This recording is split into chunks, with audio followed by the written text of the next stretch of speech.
Պուպսիկներս, այսօր ես մոտենալու եմ պատահական մարդկանց եւ հարցնեմ, արդյոք իրենք երբևէ պատվեր կատարել են Yandex.Go-ի սննդի բաժնից, թե ոչ։ Եվ եթե գտնենք մարդու, ով դեռևս պատվեր չի արել, իմ կողմից իրենց համար կպատվիրեմ Թումանյանի շաուրմա։ Մենք գտանք առաջին հաջողակին, բայց ցավոք ինքը ուներ 1% զարյատկա եւ հեռախոսը անջատվեց։ Դուք Yandex.Go-ի հարվածով երբևէ սնունդ պատվիրել եք։ Անգամ գրանցված եմ։ Ափսոս, ես դուք Yandex.Go-ի հարվածով երբևէ սնունդ պատվիրել եք։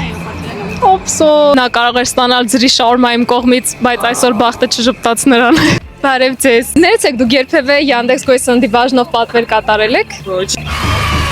Ես շատ մեծ սիրով ձեզ համար այժմ կպատվիրեմ շաուրմա ձեր ուզած հասցեով եւ կօգտագործենք իմ պրոմոկոդը։ Էվերինա պրոմոկոդով կարող եք ստանալ 3400 դրամ զեղչ եւ անվճար առաքում առաջին պատվերի համար, եթե ձեր պատվերը 5100 դրամը գերազանցում է։ Բայց եթե դուք արդեն պատվեր կատարել եք Yandex.Go-ի սննդի բաժնից, մի հուսահատվեք, քանի որ սեպտեմբերի 15-ից 30-ը Թումանյան շաուրմայից պատվեր կատարելիս 20% զաշրջորդի բոլոր օգտատերերի համար։